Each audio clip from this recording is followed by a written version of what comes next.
Well, hello, all of my students. I hope you're having a fantastic day. Welcome to another episode of Parlay with Jay, where I have the opportunity to help you with your English comprehension, vocabulary, and English fluency. I actually not only get to help you learn English, but to improve your English. So, thanks for hanging out with me today on today's lesson. Today, I have a fun story that I put together, and I hope you're ready for a little bit of learning and laughter. I want you to use this video to improve your English listening skills. And if you want some of my longer English lessons, be sure to study and use the links down in the description of today's lesson. Now, I'm going to switch things up. And instead of reading the story that I have prepared for you and then going over key vocabulary words, today I'm going to go over the vocabulary words first, and then I will show you how they've been put together for today's story to help you improve your English listening. So I hope you're ready. Let's dive into today's lesson. So the first word I want to teach you is retrieve. So when you retrieve something, it means to get something back or recover something that has been lost. So for instance, you might say, the dog was trained to retrieve the ball. Or you might say, I left my cell phone by the concession stand at the movie theater. And once I realized it, I went to the movie theater to retrieve my phone. Okay, another word that I'm going to use in today's story is sarcasm. The use of irony or to mock someone or express contempt. Okay, so for instance, to use sarcasm in a sentence, you might say, he responded to her question with sarcasm. So oftentimes we use sarcasm when we know the answer to a question that we're asking someone else. We often call that being redundant. So you might ask me, Jay, do you teach English? And I might say, no, I teach Spanish. I'm being sarcastic. Of course, you know that I teach English. Another word, as I look at my notes, which you can also get by using the link down in the description in PDF form, is short lived. Now, to define short lived, it's simply talking about something that lasts for only a brief time. So you might say, the pain in her leg was short lived, or the joy that she experienced was short lived. So it didn't last long. Let's look at my list and come up with a couple of more words. Chaos, complete disorder and confusion. So you might say the room was in total chaos. Or sometimes you might tell someone, if you are an organized and neat person, you might tell them, I don't like a lot of chaos in my life. Now, I have about 3 or 4 more words that I've used in some of my previous stories, like perseverance, unseen, embarrassment, and skeptical. Now, I'm going to include these in the PDF lesson if you want to study them. But because I've used them before, I'm not going to review the definitions. But I am going to use them in the story so you, excuse me, so you can become more familiar with these terms. Okay, let's read today's story. Marcus, a freckled inventor with a mop of unruly hair, had spent weeks tinkering in his garage.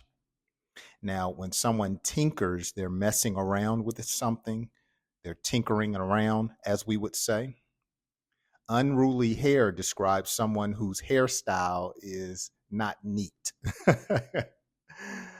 His latest creation Magic mittens. These weren't your ordinary mittens, they were designed to retrieve lost items with the power of magnets. So, mittens are another word we use for gloves. Okay, so these are magic gloves or mittens. He envisioned a world free of misplaced keys, dropped coins, and even runaway toys. Daniel, Marcus announced, bursting into his best friend's room. You have to see this.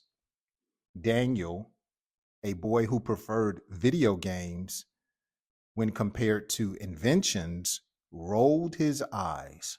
What now, Marcus? A self folding laundry machine? A robot that does your homework? Marcus ignored the sarcasm. No, this is real. Come on. In the garage, Marcus excitedly demonstrated his invention. The mittens, lined with powerful magnets, effortlessly snatched a dropped screwdriver from under the workbench. Daniel, initially skeptical, was impressed. So when we use the word initial or initially, it speaks of something being at the beginning. So when Daniel saw Marcus' invention, initially or at first, he was skeptical. Wow, he admitted, these actually work. Marcus grinned. I know, right? Imagine no more searching under the couch for your remote. We could even use them to clean up the park. Their excitement was short lived. As they tested the mittens in the park, disaster struck. The powerful magnets attracted a stray dog leash, then a child's bike, and finally, the park's prized metal sculpture, a magnificent bird in flight. The park ranger, a stern woman with a voice like a foghorn, arrived at the scene. So, a foghorn is like a loud whistle that we usually hear on television shows and cartoons. It's wah wah, a foghorn. Marcus and Daniel, their faces flushed with embarrassment, tried to explain. The ranger, however, was not amused. This is chaos, she boomed. You two will help me put this sculpture back together. The afternoon was spent in frustration. The magnets, once a source of wonder, now seemed like a curse. Marcus, covered in mud and feeling thoroughly defeated, finally admitted, maybe my invention wasn't such a good idea after all. Daniel, who had learned a valuable lesson about the unforeseen consequences of inventions, patted Marcus on the shoulder. Don't worry, he said, you'll figure something out. Maybe we can use weaker magnets next time. Marcus, though disappointed, felt a glimmer of hope. He realized that even the most brilliant inventions could have unintended consequences. But he also knew that with a little perseverance, he could find a way to make his magic mittens useful and safe for everyone. So, the lesson I want you to learn from today's story is not everything works the first time around. Sometimes we face disappointment, letdown, and failure, but we must never give up. One thing I like about the story today is that Daniel encouraged Marcus to keep trying. Sometimes, especially if you don't have a lot of friends or you share your business with others, You may not have someone to encourage you, so you have to learn how to encourage yourself. It's just like learning English. Some of you probably may not understand all of the words that I say, or sometimes you may make mistakes every time you try to practice, but you have to encourage yourself and inspire yourself to know that you can reach your goals. You may just have to take a different approach or work a little harder or do something a little different. But like Marcus, never give up hope. Always keep trying.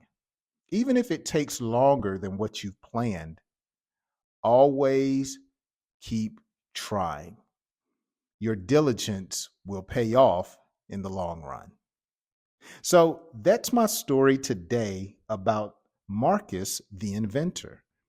Now, remember, if you want to read this story and study the key vocabulary words that I've given you, you can hit the link down in the description and you can get this lesson as well as others that I have for my other English lessons, and I know they will help you.